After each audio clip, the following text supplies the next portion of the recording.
Ang pinakaunang stealth bomber na B-2 Spirit at maging ang sa ngayon latest na B-21 Raider ay dalawa lamang sa halimbawa ng pinakasophisticadong warplanes ng mga Amerikano na ang may gawa ay ang kumpanyang Northrop Grumman. Subalit bukod sa mga matitinding aircraft na ating nabanggit ay muling ginulantang ng naturang defense company ang buong mundo nang kanila na ring ipakilala ang tiyak na maghahari sa plataporma namang pangkaragatan, at ito ay sa pamamagitan ng futuristic na bagong muka na uri ng anti-submarine na tatawagin naman sa pangalang Manta Ray.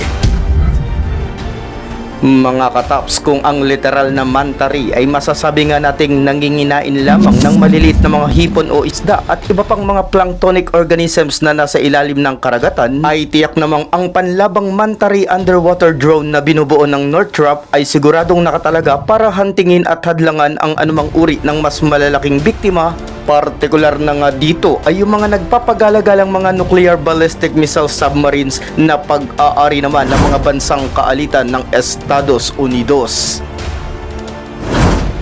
Ang kakayahan at ang pinakanatatanging lakas at husay ng naturang bagong sandatang pantubig ng Amerika ang siyang tatalakayin natin sa video na ito.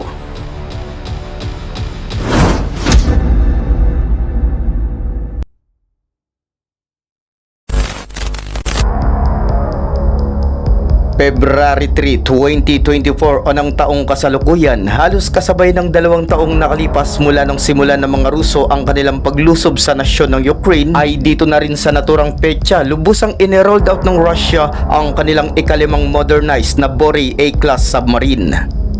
Ang naturang undersea predator ay ipinagmamalaki ng mga Ruso bilang mas stealthy ng dihamak kaysa sa kung ito ay ikukumpara sa mga kasalukuyang submarine ngayon na nasa kanilang armada, at ito ay dahil na rin sa first time na gumamit ang mga Russians ng pump jet propulsion para sa kanilang bagong mga tinukoy na submarino.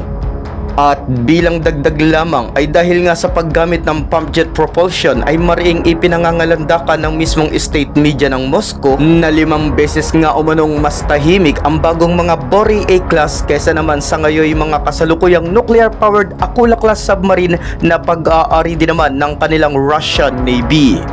Pero ang isa pa sa claim ng mga Ruso ay kung ikukumpara din umano sa mga Virginia-class attack submarine ng US, ay 2 beses din daw na mas tahimik ang mga Bory A-class laban pa rin sa mga nabanggit na submarino ng Amerika. Mga kataps, mahalaga ang comparison na iyon sapagkat kung magkakaroon nga ng pagkakataon o sakaling dumating ang isang real underwater battle scenario, ay tiyak na ang maaatasang humanting sa mga bagong Bory A-class ng Russia ay ito ngang mga Virginia-class attack submarine ng US Navy. Kaya't kung sakaling totoo ang claim ng Moscow ay tiyak na medyo tagilid ang Virginia-class attack submarine ng US kung pagbabasihan ang isiniwalat na kapabilidad ng mga ipinagmamalaki ng mga Ruso na kanilang Bory A-class na mga submarino. So paano nga ba? Game over na kaya ito para sa side ng hukbong pangkaragatan ng US pagdating sa labanan sa ilalim ng katubigan? Well, malamang na maaari. Subalit yun nga lang ay bago pa man tuluyang magdiwang ng lubusan ang panig ng Russia ay may panibago na naman ngang inilabas ang bansang Amerika, at ito ay ang nabanggit na natin kanina na mga malahiganteng metal na Manta Ray na isang uri ng unmanned anti-submarine drone. Balikan natin ang konting background ukol sa naturang anti-submarine warfare na ito, na kung saan ay noon pang year 2020 ay inaward na ng DARPA ang nasabing developmental contract sa 3 mga kumpanya, at ito ay ang Lockheed Martin at ang Northrop Grumman kasama na rin ang Navatech Company na sa ngayon naman ay mas kilala bilang ang Pacmar Technologies. Subalit pagtungtong ng year 2021 ay naiwan na lang sa Northrop Grumman at Pacmar Technologies ang naturang proyekto, at bilang bahagi ng phase 2 ng kontrata ay naatasan ang 2 natirang kumpanya upang buuhin na ang magsisilbing full-scale technology demonstrator para dito. Year 2023 ay dito na nga sinimula ng Pacmar Technologies ang splash testing para sa binuo nilang Manta Ray subscale prototype, at kaakibat ng pagsubok na isasagawa ng naturang kumpanya ay para na rin i-verify ang forthcoming platforms para sa magiging sensor suite at key autonomy behaviors ng pinakamagiging full-scale platforms ng naturang bagong underwater vessel. At matapos nito, makalipas nga muli ang isang taon, noon lamang April 8 o nang nakalipas na buwan ng taong kasalukuyan, ay inilabas na rin nga ng Northrop Grumman ang kanilang sariling full-scale technology demonstrator para sa malupit na paparating na Manta Ray unmanned submarine.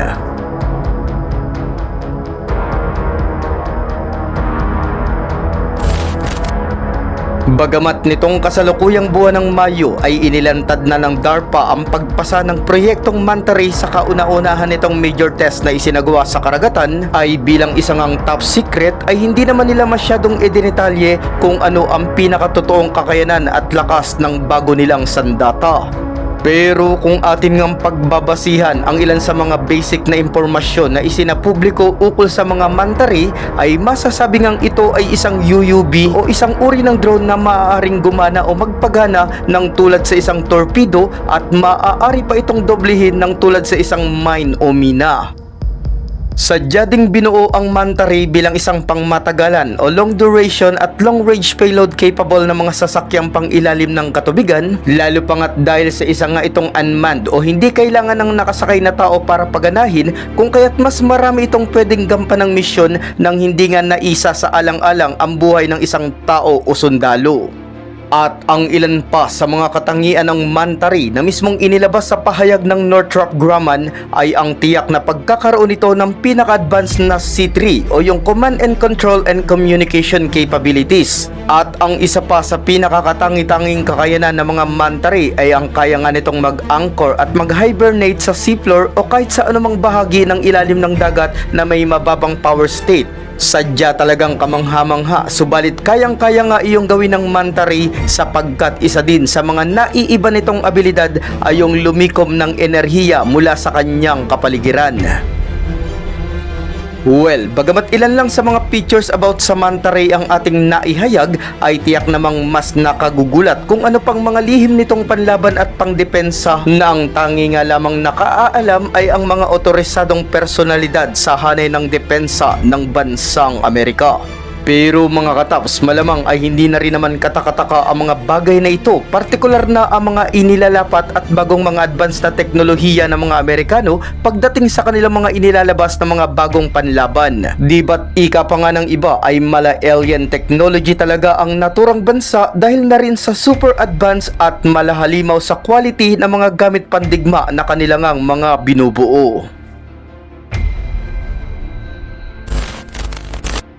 Bago pa ang huling bahagi ay mabalik tayo sa kung ano nga ba ang pinakamagiging napakalaking silbi ng Manta Ray para sa US Navy, at paano nga ba nito makokontra o mahahadlangan ang mga submersibles ng kanilang mga kalabang nasyon, partikular na ang submarino ng China at Russia, lalong-lalo na yung mga armado o kargado ng mga nukleyar na sandata. Sa pagkakataong ito ay medyo iisantabi muna natin ang sa side ng China, at ang ihalimbawa nga natin ay yung panig ng mas nuclear powered na Russian Navy. Sa ngayon, sa kabila ng mapapansing hindi gaanong magandang performance na ipinapakita ng mga Ruso sa nangyayaring digmaan sa Ukraine, ay hindi pa rin naman maitatangging isa pa rin ang kanilang undersea forces sa maituturing na pinakamalakas sa buong mundo, at ang kalakasan ngang iyon ay ang isa din namang potent threat o seryosong bantain para naman sa seguridad ng United States.